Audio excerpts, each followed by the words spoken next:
property that's been sold conditionally usually has contingencies attached where the buyer has to verify some of their documents with their lender, do a home inspection, or a number of these things, or a combination of these things, before firming up and committing to the sale. Sold conditionally with an escape clause suggests that the buyer still has a property to sell before firming up on their purchase. So the escape clause is included in the offer from the buyer to entice the seller to agree to it. It allows the seller to continue showing the property for sale, and if an agreeable offer comes forward after the fact, buyer number one is given 48 hours to firm up the deal or let the property go.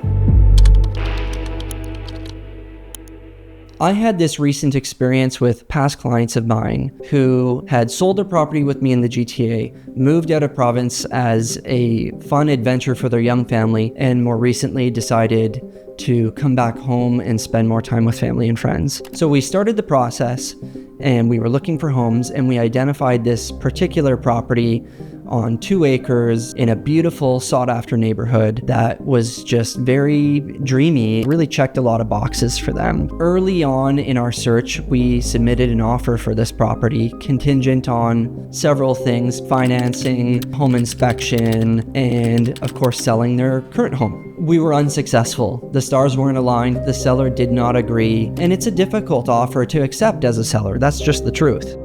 We continued our search.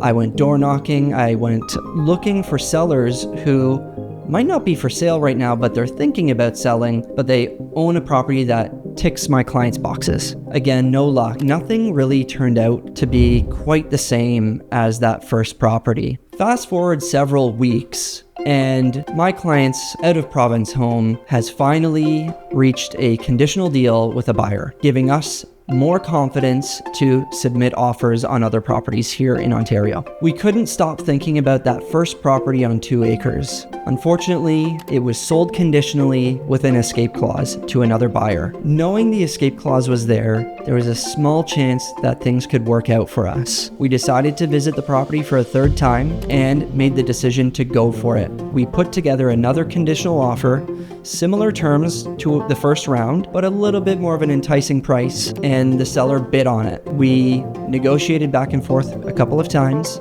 and came to an agreement, but we weren't done there. Buyer number one had 48 hours to bow out of the race or firm up their deal. Meanwhile, we had our own contingencies to work through as well: financing, septic system inspection, and of course firming up the deal on my buyer's current property. It was a really stressful few days, to say the least, but in the end, buyer number one on their dream property bowed out of the race, opening the floodgates to us, and we were able to firm up our contingencies and acquire the property.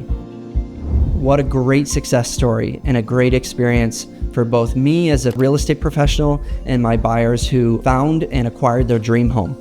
Most people, and maybe most realtors, would see a property that's been sold conditionally and turn the other way. We did not do that. We saw a slim opportunity to make this happen, and we did it.